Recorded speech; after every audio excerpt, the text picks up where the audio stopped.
श्री कृष्ण, राधे राधे, जय श्री सीताराम। मित्रों,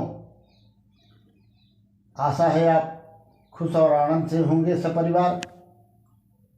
आज हम आप सभी के लिए एक बहुत ही आध्यात्मिक और प्रेरणादायक वीडियो लाए हैं, तो जो सर्प से संबंधित है।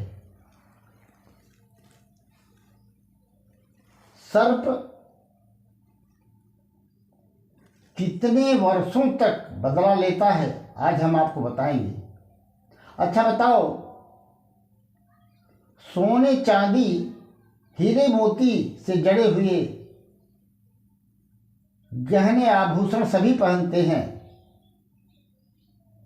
पर सांप बिच्छू का गहना कौन पहन सकता है? किसके औकात है ताकत किसी में सांप को गहना बनाए? पर शंकर जी कितने कृपालु हैं, कितने दयालु हैं कि वो सर्प को ही गहना बना दिए। सम कल्याणम करोति, जिनका सभी तिरस्कार करते हैं उन्हें शिव जी अपना लेते हैं। इतने भोले हैं भगवान शंकर। सर्प कैसे होते हैं और उनका स्वभाव क्या होता है? कालियानाग भगवान श्री कृष्ण से क्या कहा?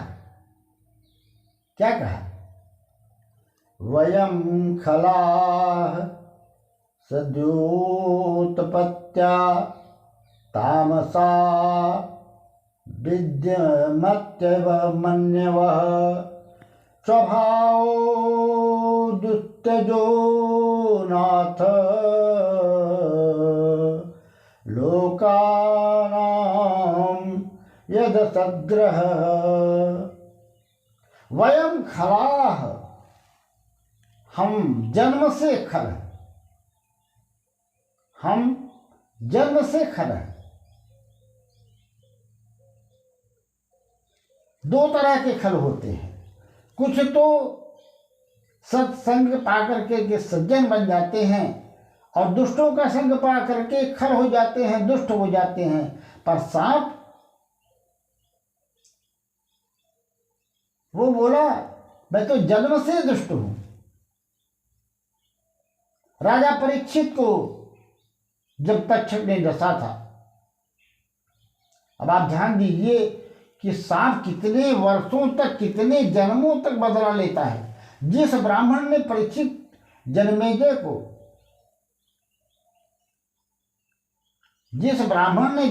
को सर्प यज्ञ की विधि बताई थी, उसको कितने जन्मों तक उस सांप ने काटा था और उसकी मृत्यु हुई थी।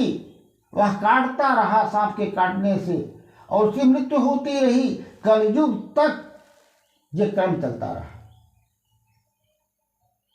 1000 वर्ष तक सर्प की आयु होती है, यदि कोई मारे न तो 1000 वर्ष। और सांप कभी भी अपने मारने वाले को, वही पहुंचाने वाले को भूलता नहीं है।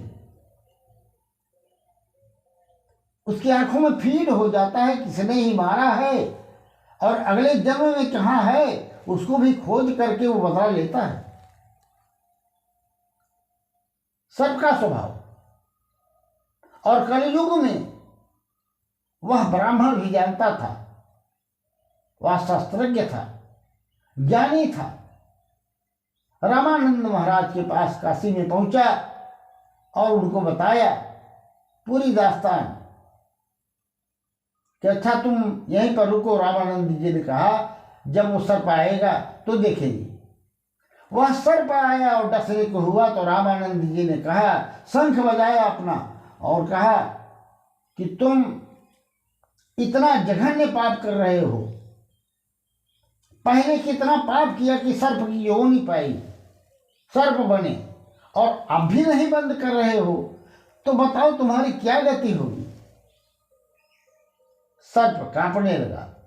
रामानंद ने अपनी योग शक्ति से उसको नरक दर्शन कराया। सांप भयभीत हो गया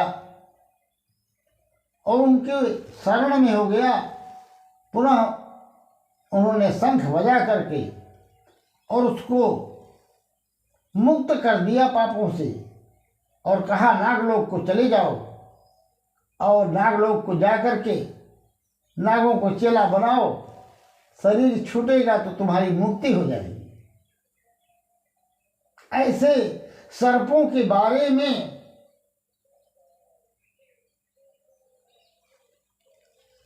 बहुत से लोग कहते हैं कि ये जहरीले हैं, मर जाएं तो भी कोई बात नहीं। तो भगवान शिव ऐसे सर्प को भी अपना गहना बनाते हैं। क्यों कि अहिभूषण दूषण रिपु सेवक देव देव त्रिपुरारी। अहिभूषण दूषण रहित, दोषों से रहित हैं भगवान शिव। जब भगवान राम कहते हैं कि खर दूषण रिपु, अर्थात भगवान श्री राम जी के अपने को शिष्य मानते हैं, राम जी उनको अपना ईश्वर मानते हैं और भगवान शंकर राम जी को अपना ईश्वर मानते हैं। और तुलसीदास जी ने लिखा, शिव के स्वामी सखा सिय पिय के, सेवक स्वामी सखा सिय पिय के, हित निरूपधि सब विधि तुलसी के। ये भगवान शिव जी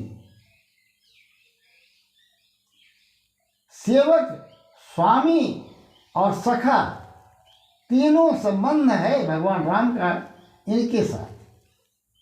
और भगवान राम इनको इतना मानते हैं कि जब लंका जाते समय रामेश्वरम की स्थापना किया तो शिवलिंग की स्थापना करके उसका नाम रखा रामेश्वरम। तो वहां पर जुटे हुए जो विद्वान पंडित लोग थे, ऋषि लोग थे, उन्होंने कहा कि प्रभु ने आपने यहाँ स्थापना तो कर दी, रामेश्वरम नाम दे दिया, पर इसका अर्थ क्या है? भगवान राम ने कहा, अरे आप लोग इतने विद्वान हैं और अर्थ सीधा सीधा अर्थ है। राम ने बताया, रामस्य ईश्वरो यः स रामेश्वर, अर्थात राम जी का जो ईश्वर है वह रामेश्वर है। शिव जी प्रकट हो गए, बोले नहीं ये अर्थ गलत है, आप लोग नहीं मानिएगा। फिर बोले क्या होगा बाबा? शंकर जी बोले, रामः ईश्वरो यस्य स रामेश्वर है, अर्थात राम जी जिनके ईश्वर हैं वह रामेश्वर है। तो संतों ने कहा, विद्वानों ने कहा, आप लोग आपस में झगड़िए मत, तर्क वितर्क मत करिए, हम लोग सुलझा देते हैं ये मामला। तो बताया कि बहुब्रीहि समास क्या है? रामश्चासौ शिवः चासौ रामेश्वर, अर्थात राम और शिव दोनों ईश्वर हैं और दोनों रामेश्वर हैं। तो भगवान शिव का प्रेम भगवान राम के प्रति कितना ज्यादा है, ये बहुत ही स्पष्ट रूप से दर्शाता है। और राम जी का शिव के प्रति कितना प्रेम है ये भी स्पष्ट हो रहा है। मित्रों, जो व्यक्ति शिव जी की आराधना में, भक्ति में जब तक नहीं लग जाता है तब तक उसका जीवन से निस्तार नहीं होता, क्योंकि मोहनिहार दिवाकर शंकर, मोहनिहार दिवाकर शंकर, शरण शोक भयहारी। ये जो मोह रूपी रात्रि है जिसमें सारा संसार सो रहा है, अज्ञान में जी रहा है, भगवान शंकर की भक्ति रूपी दिवाकर अर्थात सूर्य का जब तक प्रवेश नहीं होगा, अर्थात भगवान शिव की भक्ति जब तक नहीं व्यक्ति करेगा तो उसका कल्याण नहीं होगा। और जो भगवान शिव की भक्ति को कर लेता है, ये शरण शोक भयहारी भगवान शिव का, तो उसको तत्व ज्ञान होता है, परमात्मा ज्ञान हो जाता है और अंत में शिवलोक को प्राप्त होता है।